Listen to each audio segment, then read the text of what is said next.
find something that they, as the autistic student or the autistic individual, can present as kind of a means of introduction. So I'll use this example. My stepson and he has a group of friends that they're all, within Special Olympics. Well, Special Olympics is, I mean, obviously kind of its own thing, but we use Special Olympics to kind of give them sort of that opportunity to be like present with their peers. So like we had the basketball girls at Chatham High School went to state. And so they went to all the schools to do, the walk around so the kids can, cheer for them and clap. Well, we also included the Chatham Chargers Special Olympics team because some of them are going to state. And it became this cool thing where now they're like, oh, you're in Special Olympics, so you're going to state.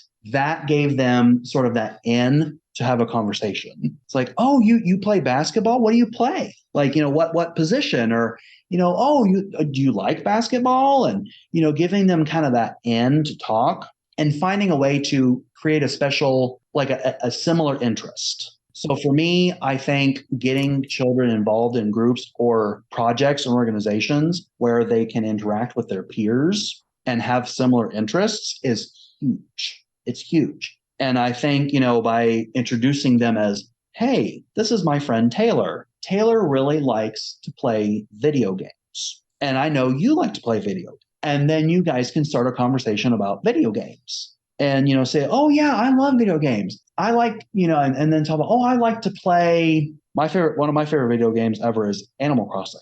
Love Animal Crossing. I'll start talking about Animal Crossing.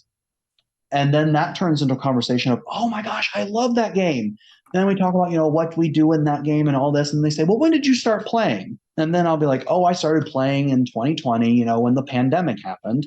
Oh my gosh. And then we talk about that. And then we talk about, oh, well, what we did before that. And so you kind of build, but it started with that special interest. And then what the point of the conversation is you're trying to not only create interest that, your neurotypical peers can have with you, but for the autistic individual to understand that they can have successful social interaction. Because for me, when I would have a social interaction with someone and it didn't go the way I wanted it, I didn't like doing it.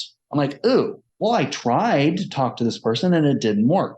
So trying to facilitate future interactions based on similar interests. And I think if we can start with one special interest and then we can move on to another. And eventually, we can talk about, oh yeah, and like these are my favorite movies. And oh, these are my favorite sports teams. These are like some of the other video games I like to play, things like that. And that kind of builds that rapport. But it's about an autistic individual realizing that living within my own space and time is okay, but I can also live within your space, and that's okay too.